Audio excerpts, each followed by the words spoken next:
Hello there. I thought with the Justice League movie coming out and me of already watching it and reviewing it, I might as well throw my hat in the ring on the other terrible movies they have done. Well, at least the few I've watched. And Suicide Squad is one of those that I can also remember vividly because it was so terrible. Not in the way that it was, because it actually, with the way it was actually just terrible. Let me get that clear. It was completely terrible. But comparatively to just like every other DC movie, it's compared to its animation. I watched Assault on Arkham years before Suicide Squad ever came out. Assault on Arkham, you get a band of villains together hired by the government in order to kill the Riddler who's hiding in Arkham. So in order to get to him, they need to actually kill a bunch of security guards. See, in this already, the thought is just, okay, this makes sense. Why do you get villains to do a job?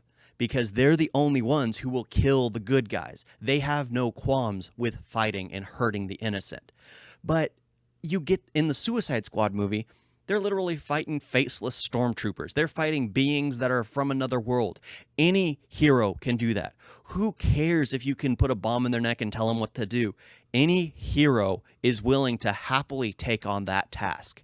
You don't need them to fight a faceless villain. You have countless number of heroes in the DC world who will take that on and do it in a matter of moments. The fact that they did that, it's just like, why are you getting a band of villains together to fight this faceless monster? There was no point. There was no reasoning behind it. Even with on Assault on Arkham, the Joker served a purpose. There was a dirty bomb placed in Gotham City, which only the Joker knew where it was located. And basically, Batman is involved in the situation. He's basically not the main story or the focus of anything, but he's trying to find that dirty bomb. There's a point for him being there. There's a point for the Joker being there. Every single person in that story serves a purpose. Here in the Suicide Squad live action movie, there was no point for the Joker. The Joker was basically there to show the origin story of Harley Quinn.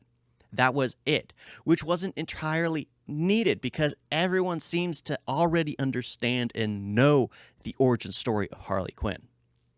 She's one of those iconic characters which was created actually by the Batman animated series. She wasn't originally in the comics. She came from the animation.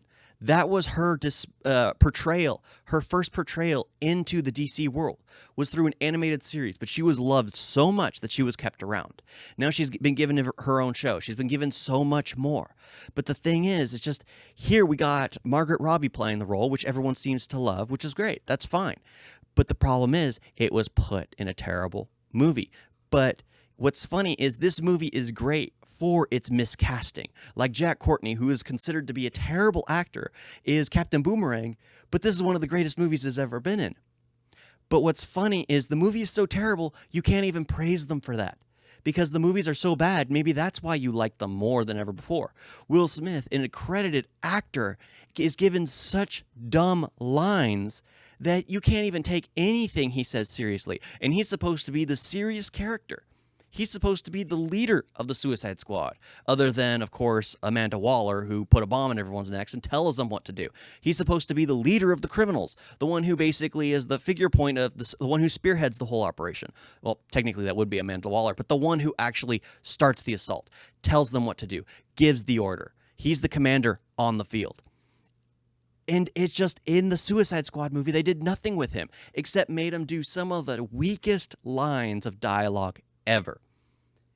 And it's praised just for how terrible it is. That's its name to fame. The fact that it is such a terrible movie. That is why it is well known. It is like, what's funny is it's not the worst superhero movie, because it's not a superhero movie, but it's not one of the worst DC movies ever. That would still go to BVS. The worst adaptation of comic animation to movie. It is the worst. This one, you can still watch it because honestly, the first 10, 20 minutes are fascinating. The way they do the logos, the way they actually introduce the characters is fun. It's playful.